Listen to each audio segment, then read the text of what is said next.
Assalamualaikum warahmatullahi wabarakatuh. Nama saya Rika, NPM 201200015 dari Prodi Ekonomi Syariah. Di sini saya akan mempresentasikan tugas dari mata kuliah Manajemen Sumber Daya Insani, yaitu tentang konflik dan stres kerja. Yang pertama ada stres. Apa itu stres? Stres diterangi sebagai akibat dari konflik, atau konflik adalah penyebab dari stres. Istilah stres lebih mudah mengalaminya daripada mendefinisikannya. Dikatakan demikian karena semua merasakan tekanan-tekanan, tuntutan, dan ketegangan yang nampak datang beriringan dengan pekerjaan kita. Jadi, pada level personal, kita semua tahu apa itu stres. Tapi pada level yang lebih analitis, kita memiliki beberapa kesulitan. Kenyataannya, ialah nampak tak ada kekurangan dari stres atau penyebab stres. Hal-hal berbeda nampak menyebabkan stres bagi orang yang berbeda.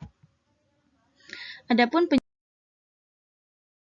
stres, yang pertama ada stresor ekstraorganisasi, yaitu perubahan sosial atau teknologi mempunyai efek yang besar pada gaya hidup yang terbawa pada pekerjaan keluarga, seperti hubungan yang buruk, sakitnya anggota keluarga, pertengkaran, krisis keluarga, pindah tempat atau relokasi sekeluarga karena promosi perubahan hidup, seperti menjadi lebih tua, kehilangan pasangan karena kematian atau perceraian.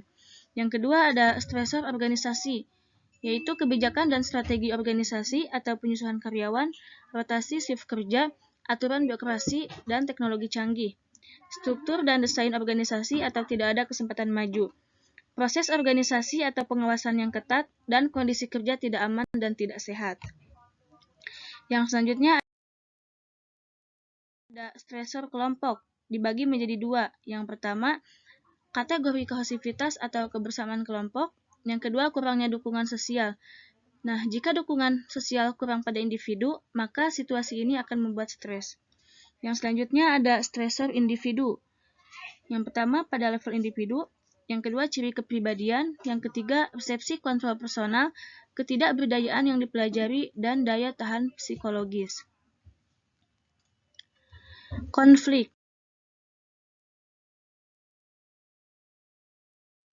yaitu suatu proses yang mulai bila satu pihak merasakan bahwa pihak lain akan atau telah mempengaruhi secara negatif sesuatu yang diperhatikan pihak pertama.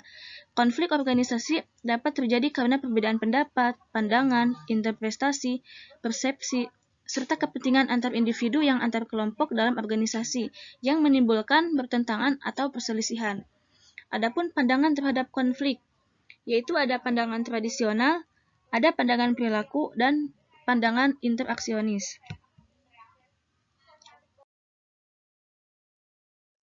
Ciri dan tingkatan organisasi. Yang pertama, organisasi atau antar kelompok, yaitu konflik antar kelompok bersumber pada kompetisi untuk sumber daya, kesaling tergantungan tugas, ambiguitas yurisdiksional atau wilayah kekuasaan atau tanggung jawab, pengejaran status. Yang kedua ada kelompok atau antar pribadi, yaitu ditimbulkan dari perbedaan personal, defisiensi informasi atau kegagalan komunikasi, ketidaksesuaian peran, dan tekanan lingkungan. Ada individu atau intraindividu, yaitu menunjuk adanya pertentangan, ketidakpastian, atau emosi-emosi dengan dorongan yang antagonistik di dalam diri seseorang. 4 sumber konflik antar pribadi. Yang pertama ada perbedaan personal, defisiensi informasi, ketidaksesuaian peran, dan tekanan lingkungan. Adapun konflik antar kelompok, yaitu perilaku antar kelompok terjadi bila individu dalam sebuah kelompok berinteraksi secara kolektif maupun secara individu dengan kelompok atau anggota lain dalam konteks kelompok referensi.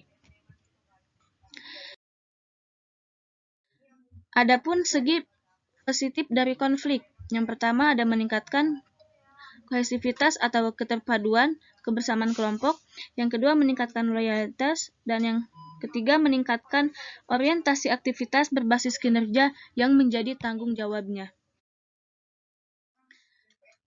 Ada juga segi negatif dari konflik.